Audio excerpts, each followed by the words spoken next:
सच्चाई की ताकत। एक गांव में एक लड़का रहता था जिसका नाम अहमद था।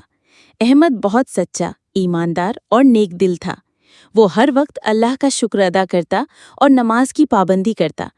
गांव के लोग उससे बहुत मोहब्बत करते थे क्योंकि वो कभी झूठ नहीं बोलता था। एक दिन गांव में चोरी हो गई। सब लोग हैरान थे कि चोर कौन है। कुछ लोगों ने अहमद पर शक किया क्योंकि वो चोरी के वक्त वहां मौजूद था। गांव के सरदार ने सबको इकट्ठा किया और पूछा, क्या किसी ने चोरी की है? अहमद ने हाथ उठाया और कहा, नहीं, मैंने कुछ नहीं किया, मैं सच बोल रहा हूँ। सरदार ने कहा, अगर तुम सच्चे हो तो अल्लाह तुम्हारी मदद करेगा। चंद दिन बाद असल चोर पकड़ा गया। जब लोगों को पता चला कि अहमद बेगुनाह था, सबने उससे माफ़ी मांगी और उसकी सच्चाई की तारीफ की। अहमद ने कहा, मैंने सच बोलना अपने नबी मोहम्मद सल्लल्लाहु अलैहि वसल्लम से सीखा है। उन्होंने फरमाया, सच बोलना नेकी की तरफ ले जाता है और नेकी जन्नत की तरफ।